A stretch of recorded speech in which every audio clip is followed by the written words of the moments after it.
Hello YouTube, it has been a while and I keep saying that I want to post more regularly and I'm not, but that's okay because I'm learning how to balance being on social media and not being on social media, which brings me to my next point, which I just recently posted on my Instagram that I want to continue to document this process that I've been going through.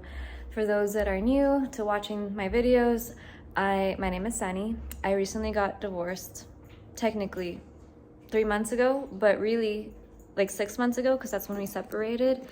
I have never really experienced what it's like to be single because I was always from since I was 14, jumping from one relationship into the next. However, I was always in long relationships. I was not just dating to date. I was dating because I did have a moment in my life where I did just date to date.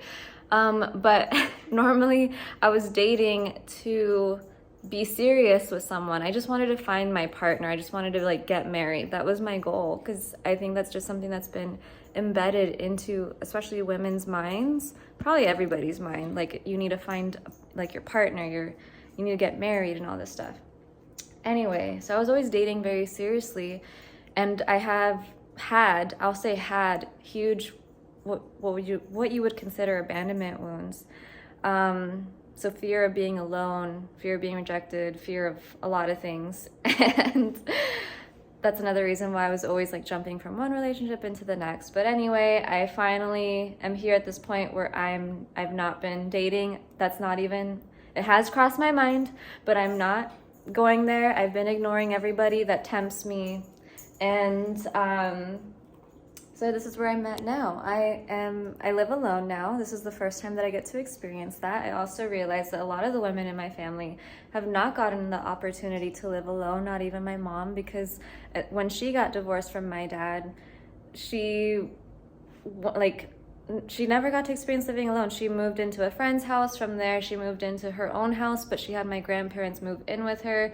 And then when my grandparents stopped living with her, my sister and I were there. So she never really experienced living alone. Neither did my grandma on my dad's side, nor my abuela on my mom's side. So this feels like a huge shift. And I realized that I have creative freedom now to decorate how I want to, and I've not been prioritizing these things because I feel like there's other things that are more important that I need to do first. But I'm trying this new method or mindset of what would happen if I started prioritizing the things that I enjoy first and let go of the things that I thought were important, that were more important. What would happen if that's how I start living my life? So that is why I am here cleaning. It's not a huge mess. I started with my kitchen. I have videos of that up on my YouTube channel. But now I'm working on the rest of the house. So this brings me to my next point, because when I was little, I always had a really hard time with keeping my room clean.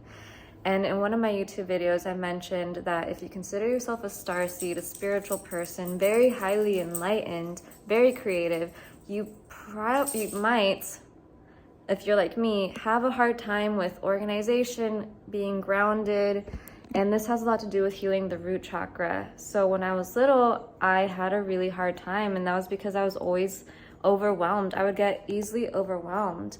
When you're very, very sensitive as a child, it's just really, there's so much information coming in, and it's really hard to process all of it.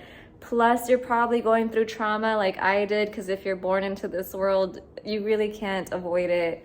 Most people can't. So emotional trauma happening as a child, it just made things really hard to focus and, again, to prioritize keeping it and have the motivation to keep your room clean. So I struggled with that as a kid. I was always with toys everywhere, and I would go to sleep with my toys everywhere and would not make my bed, things like that. It was just really hard.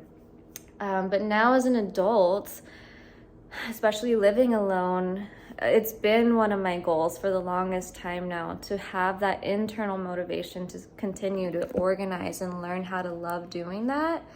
And so my house, that room is pretty much completely empty. I need to get rid of that rug.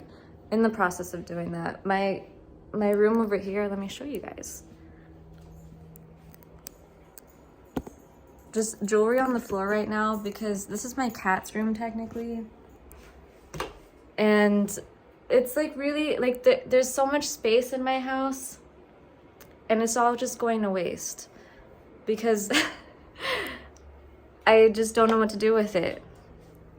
But I have to give myself credit for being new to living alone and finally having this creative control and freedom to decorate however the heck I want. I feel like that's gonna help bring me more of the energy that I need to continue to take me on the path towards where I want to be. So this is where I am right now. My dog is over there. Thank you for watching. I hope to continue to post more videos because I have a lot of information a lot of stories I would say that are very, very interesting, and I want to document all of my insights, wisdom, and continue to just vlog this journey that I'm on because this is completely and truly life-changing.